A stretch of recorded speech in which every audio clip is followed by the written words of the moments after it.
What if I tell you soldiers faced court martials and execution all because they had PTSD? Now you see here, what humanity is unable to understand, it explains from what it knows. During the time of the First World War, there was little to no understanding of what post-traumatic stress disorder was. However, there was a great understanding of what cowardice meant in war. Concepts like malingering existed, and it was easy to categorize any soldier who shows resistance to the battlefield as a coward or intentionally avoiding the call of duty. War has happened for many reasons in the past, from political to economical reasons, survival, and even the quest of power. But every time war happened, stories changed, families were affected, actual humans went through the aftermaths of war. You can imagine the honors and reputation that comes with being a soldier, and then how it now turns to insults and mockery once you're perceived as a coward. Meanwhile, you're just unable because your nervous system can't handle the continuous exposure to the intensity of combat. These men had physical displays of panic, fear, flight. Some were even unable to sleep or walk. Now, it was eventually called shell shock because nobody knew what else to call it. There were quite varying perspectives at the time based on who was looking. For instance, the doctors saw men who could still breathe but looked mentally absent, while commanding officers, they saw soldiers who dropped their rifles and refused to move. The army itself, it saw discipline collapsing in real time. But who has ever thought to ask about the soldiers themselves? What was going on with them? They felt something inside them breaking. Not from one explosion, you should know. Not from one dead friend. Not from one bad day in the trenches. But from repetition, day after day, night after night, constant artillery fire, mud filled with corpses, rats were feeding on human flesh. The sound of screaming men echoing across no man's land. And eventually, the human mind started failing under pressure it was never designed to endure. See, you should also note that during the World War I, the introduction of artillery changed warfare forever. I mean, of course, you would say previous wars had brutality, yes, but this war, it industrialized death. Mass production met mass killing. Entire landscapes were erased by shell fire. Forests disappeared. Villages vanished. Men were buried alive before anyone could even write their names down. And the most terrifying part, you most times could not see the enemy.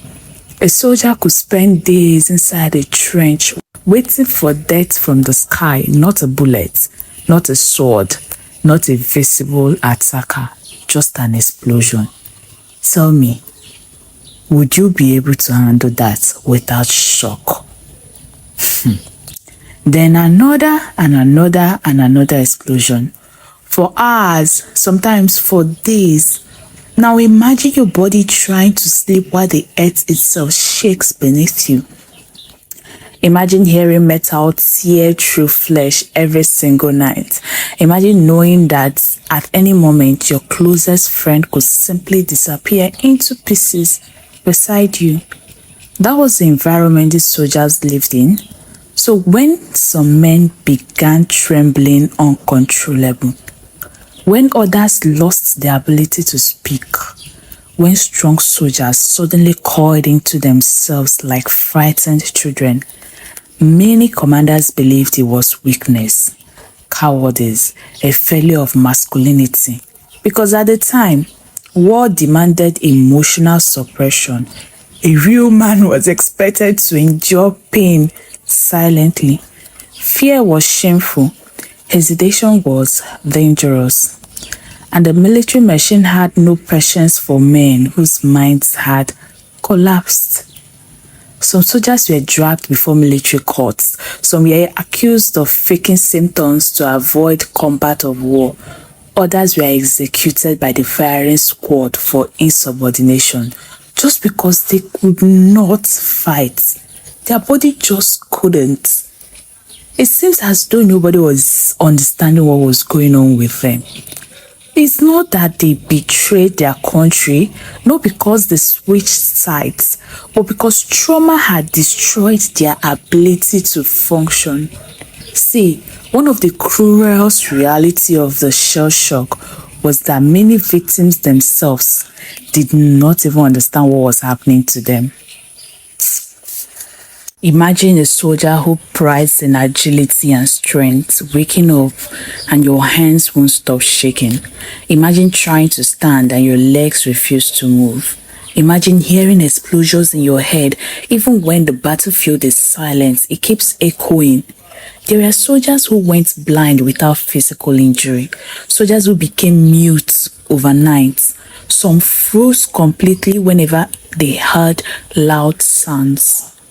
Today, we would immediately recognize severe psychological trauma, but back then, people thought the explosions themselves physically damaged the brain. That is partly where the name shell shock came from. Doctors believed repeated artillery blasts affected the nervous system. And to be fair, they weren't entirely wrong, because even now, modern research continues to study how prolonged combat and explosions affect the human brain and nervous system. But shell shock was more than physical damage. It was psychological collapse, a human mind overloaded beyond capacity. And once the military began seeing thousands of cases, they could no longer pretend it was isolated cowardice, because this wasn't happening to only weak men. It was happening to decorated soldiers, experienced fighters, respected officers. Men who had survived battle after battle suddenly broke down emotionally. Some cried uncontrollably. Others laughed hysterically during bombardments. Even wandered away from trenches in complete confusion. The war was consuming them from the inside. See, one British officer described shell shock at the time as soldiers, as men who looked haunted before death. And honestly, they may have been the perfect description, because many of these soldiers returned home physically alive but psychologically trapped in the war long after it had ended. And this is another thing history sometimes fails to explain properly. War does not always end when the treaty is signed. For some soldiers, the war follows them home, into their sleep, their marriages, their silence. Even after surviving the battlefield, many veterans struggled to reconnect with normal life. How do you return to ordinary society after watching mass death for years? How do you sit peacefully at dinner table after hearing artillery every night? How do you explain trauma to people who were never there? Some veterans became emotionally numb forever. Others isolated themselves completely because there were nightmares for the rest of their lives.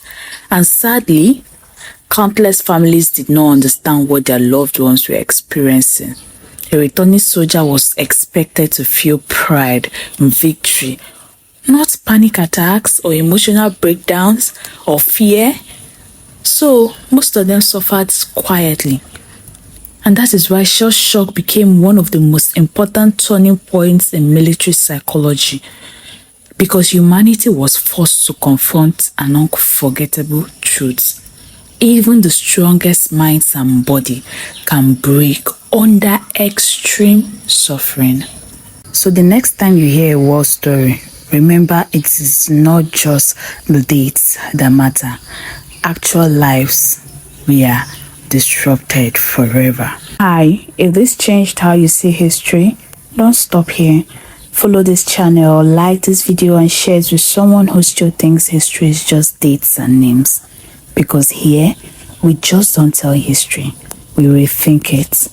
subscribe to the channel, and I'll see you in the very next one. And I would love to hear your thoughts about shell shock in the comment section.